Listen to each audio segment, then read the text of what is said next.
Devil, you too slow. We slit that throat, cause Jesus out up on the cross. I don't need no goat. When I heard that he woke up, I said, you really the goat. Now I'm walking on top water. Testing the microphone on the phone. Hold on the drum. I can't read. Proverbs 18, verse 9. One who is slack in his work is brother to one who destroys. Plainly, when we are slack, let me use some more synonyms: flabby, soft, casual in the work God has given you to do. You are basically helping the opponent. You are aiding darkness in Satan. Let me just give you a quick worldly example. Think about a football player, right? Specifically somebody on the line. I played on the O-line. Yes, I played on the O-line, but I was a stud though. Don't mess with me.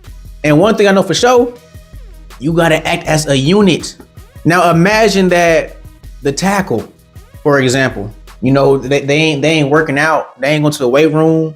They not doing practice. They playing and stuff, right? Come game day, they gonna cause the whole line to fail. They basically helping the other team. Now let's talk about the spiritual application of this verse.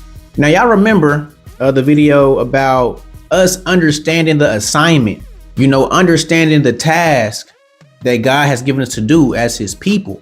We was coming out of Acts 26, remember? And we said as followers of Jesus, we got to be about opening people's eyes.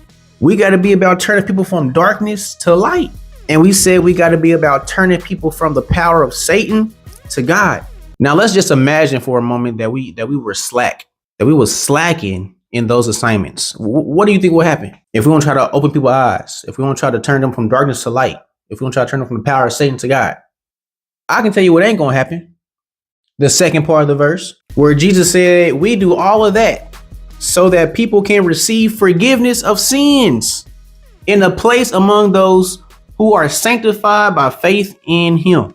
If we are slack in that work that God has given us to do, in that specific work, people will not receive forgiveness of sins.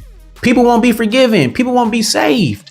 That's exactly what Satan wants. And that's exactly the work that he is into doing, trying to stop people from becoming saved, from receiving forgiveness. We will be helping him. And one more example, okay? Even as practical as when I teach the youth at my church, some days we was better off not having class than me presenting some last minute thrown together, no power having lesson. All because I allowed myself to be distracted the last 5 days before class. And I slacked in my meditation on God's word. Listen to me. Sometimes I feel like them kids left more confused on who God was than when they got there. All because of me. And the whole time Satan applauding, right? Because we know that he approves of confusion. In conclusion, Tight, no slick, just bought a Cadillac. Forget the Cadillac part, okay? But we got to be tight, no slack, as we are serving King Jesus. Are we going to be brother to Satan? We're going to be brother to he who destroys. Remember that.